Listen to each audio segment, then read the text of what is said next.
Alors, la décomposition en facteurs premiers, qu'est-ce que c'est qu'un nombre premier? On l'a vu en classe, c'est un nombre qui ne peut s'écrire qu'une fois lui-même. Donc il a deux diviseurs, 1 et lui-même. Si moi je prends le nombre 6, il peut s'écrire 2 fois 3. Donc il a deux diviseurs autres que 1 et lui-même, à savoir 2 et 3. Donc il n'est pas premier. 17, on ne peut le décomposer que comme étant 1 fois 17. Je vous rappelle qu'une décomposition, ça veut dire écrire sous forme de multiplication. Il y a une propriété qui dit que tout nombre entier non premier peut s'écrire comme le produit de nombres premiers. Cette décomposition en facteurs premiers est unique. Tout ce qui touche au nombre entier positif en mathématiques, c'est ce qu'on appelle l'arithmétique. C'est la science la plus ancienne des mathématiques. C'est celle en fait qui permet de résoudre des problèmes dans la vie de tous les jours. Il faut bien comprendre une chose, c'est que cette partie des mathématiques a depuis un siècle, un petit peu plus, une énorme importance dans un autre domaine qu'on appelle la cryptologie. On l'avait vu en classe. Il y a toute une théorie, ce qu'on appelle la théorie des groupes et tout ça. Enfin, c'est une grande théorie des mathématiques sur les nombres qui permettent de définir des lois sur les nombres. Et ces lois ont permis de créer beaucoup de choses.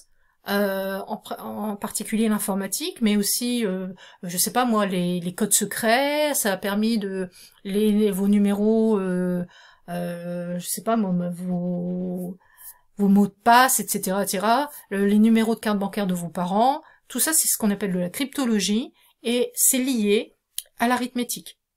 Donc faut pas s'imaginer que parce que c'était un domaine qui était travaillé par les Grecs anciens, que ça n'a plus d'utilité maintenant, au contraire. C'est de très grande utilité de nos jours. Alors, justement, quelqu'un qui a beaucoup travaillé sur l'arithmétique, c'est Ératosthène. On l'avait fait en classe, le crypte d'Ératosthène, c'est simple. On va prendre un tableau, alors ici il va jusque 120, est exigible en quatrième jusque 100, était exigible jusqu'à la cinquième jusque 30.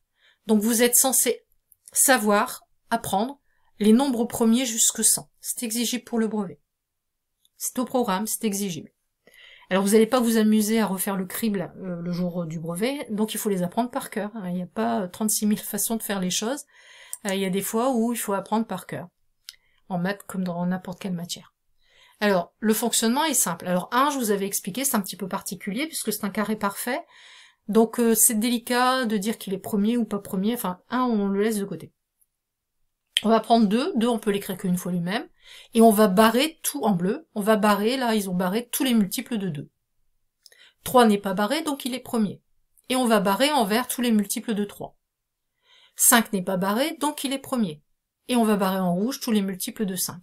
7 n'est pas barré, donc il est premier, et on va barrer en jaune tous les multiples de 7.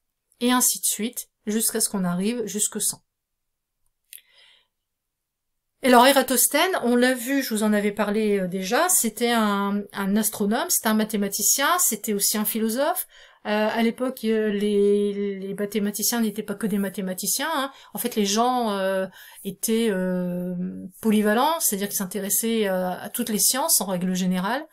C'est lui aussi qui est le père de la géographie telle que nous on la conçoit. Il a fait énormément de choses. Intéressez-vous à sa vie, c'est assez intéressant. Moi j'adore l'histoire des maths et des sciences, hein, donc forcément ça m'intéresse. Et il a été connu principalement parce qu'il a réussi avec les moyens de l'époque à trouver la circonférence de la Terre. C'est quand même balèze à l'époque de pouvoir déterminer cette circonférence comme il a pu le faire. Alors, si un jour on a le temps, on reviendra sur comment il a fait.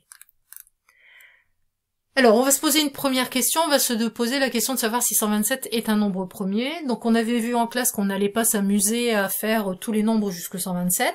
On va prendre la racine carrée de 127. 127 n'est pas un carré parfait, donc sa racine carrée, eh ben c'est 11 et des brouettes, on prend sa valeur approchée. Donc, on va s'intéresser à tous les nombres premiers jusque 11. On va regarder dans l'ordre si, en utilisant des critères de divisibilité ou en faisant des divisions, si 127 est multiplié par ces nombres. Le premier c'est 2, Son chiffre des unités n'est pas 0, 2, 4, 6 ou 8, il n'est pas multiple de 2. Je fais la somme des chiffres qui composent son écriture, j'obtiens 10. 10 n'est pas multiple de 3. Donc, 127 ne va pas l'être non plus. Son chiffre des unités n'est ni 0 ni 5, il n'est donc pas divisible par 5. Et ici, vous vous souvenez, c'est la petite méthode qu'on avait vue en classe, qui permet de voir si un nombre est divisible par un autre nombre. Donc 12 n'est pas dans la table de 7, à la place je vais mettre 7, c'est-à-dire le plus petit nombre qui est inférieur à 12 et qui soit dans la table de 7, qui soit multiple de 7. 7 est multiple de 7, donc je laisse 7. Du coup, il me manque 50. 50, eh bien, c'est 49 plus 1. 49 est bien multiple de 7, mais 1 ne l'est pas. Donc, 127 n'est pas multiple de 7. Je fais la même chose ici pour voir 11. À la place de 12, je vais marquer 11. 7, à la place, je vais mettre 0. Du coup, il me manque 17. 17, c'est 11 plus 6. 11 est multiple de 11, mais 6 ne l'est pas. Donc 127 n'est pas multiple de 11. Autrement dit, 127 est un nombre premier, puisqu'il ne pourra s'écrire que comme étant la décomposition de 1 et de lui-même. Alors, comment on fait pour décomposer en facteur premier? Quelle est la méthode qu'on utilise? Alors, c'est simple. Moi, je veux décomposer, par exemple, 252. 252 est pair, il est multiple de 2, c'est 2 fois 126. Donc, je vais écrire, ici, 252, je mets une barre, c'est pas une barre de fraction, c'est une barre de décomposition. À côté, je vais écrire qu'il est divisible par 2, et en dessous, je vais écrire le résultat, 126. 126 est encore divisible par 2, c'est 2 fois 63. Donc je vais écrire le 2 ici, et je vais écrire le 63 en dessous. 63 n'est pas multiple de 2. Donc je regarde dans l'ordre. Dans l'ordre, c'est mes nombres premiers. Alors, je vais déplacer ça. On revient sur le crypte d'Ératosthène. Dans l'ordre, le nombre premier suivant, c'est 3. Après, ça sera 5, 7, 11, 13, 17, 19, 23, etc. Donc, je regarde s'il est divisible par 3. Ben oui, il est divisible par 3. Il y va combien de fois? Il y va 21 fois. Donc, je vais écrire 3 à côté de 63, et en dessous, je vais écrire 21, le résultat que j'obtiens. 21 est divisible par 3. Il y va 7 fois. Et 7 est un nombre premier. Il y va une fois. Donc, 252, je peux l'écrire 2 fois 2 fois 3 fois 3 fois 7. Je multiplie en fait les nombres qui sont ici, à la droite de la barre. Donc, on peut écrire ce nombre 2 au carré, fois 3 au carré, fois 7. Alors, il faut savoir écrire ça, puisque c'est ce qui vous permettra, l'année prochaine, de déterminer le PGCD et le PPCM de deux nombres. Ce sont deux outils mathématiques qui permettent de répondre à certaines questions et à résoudre certains problèmes. PPCM pour plus petit commun multiple, et PGCD pour plus grand commun diviseur. Alors, on va voir une application directe de la décomposition à facteur premier. Donc je prends le nombre 756, il est divisible par 2. Le résultat que j'obtiens, c'est 378, qui est lui divisible par 2. On obtient 189, qui est divisible par 3. On obtient 63, qui est divisible par 3. On obtient 21, qui est divisible par 3. Il y va 7 fois, et 7 est premier. On fait la même chose pour 7344. Et là, on va utiliser la règle fondamentale qui me dit que si j'ai le même nombre des deux côtés, ben je peux les barrer. Donc, je vais barrer les 2, je vais barrer les 2, je vais barrer le 3 qui est ici, le 3 qui est ici, le 3 qui est ici, avec le 3 qui est ici. Alors ici, rectifiez s'il vous plaît, c'est le 3 qu'il faut barrer et pas le 17. Donc vous barrez le 3 s'il vous plaît, et vous recopiez le 17.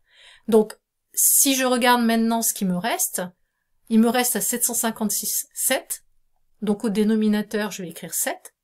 Et qu'est-ce qui me reste dans la décomposition de 7344? Il me reste 2 fois 2 fois 17. Donc 2 fois 2 fois 17, c'est-à-dire 68. Et là, je suis sûre d'avoir une forme réduite pour ma fraction.